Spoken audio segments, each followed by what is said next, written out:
Во-первых, мы вас поздравляем и расскажите, как себя чувствует Павел, ведь нам всем известно, он был одним из тех политзаключенных, у которого было очень сложно со здоровьем.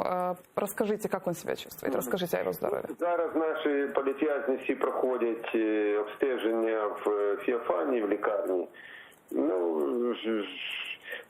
Щойно з дружиною розмовляв, там щось аналізи самі дуже погані, тому там зараз лікарі радяться, що там далі робити. Це така інформація. Це зрозуміло, враховуючи хворобу Павла, яка в нього існує, і все ж таки 2 роки за ґратами дослідно не проходять і для здорової людини. Пане Ігоре, а скажіть, будь ласка, чим Павло вже розповідав, можливо, чим він хоче займатися, чи планує він займатися чимось безпосередньо у рамках відстоювання прав людини, можливо, чи є в нього такі амбіції?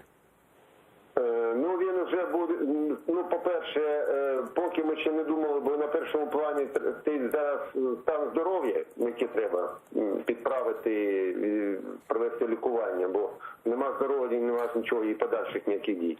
Це перше.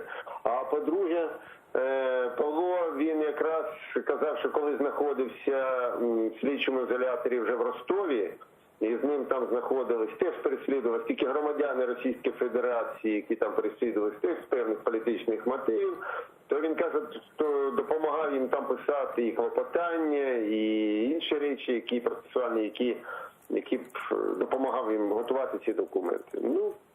Будемо бачити в подальшому, зараз рано ще загадувати. Дякую вам дуже, пане Ігоре, за те, що долучились до нашої розмови.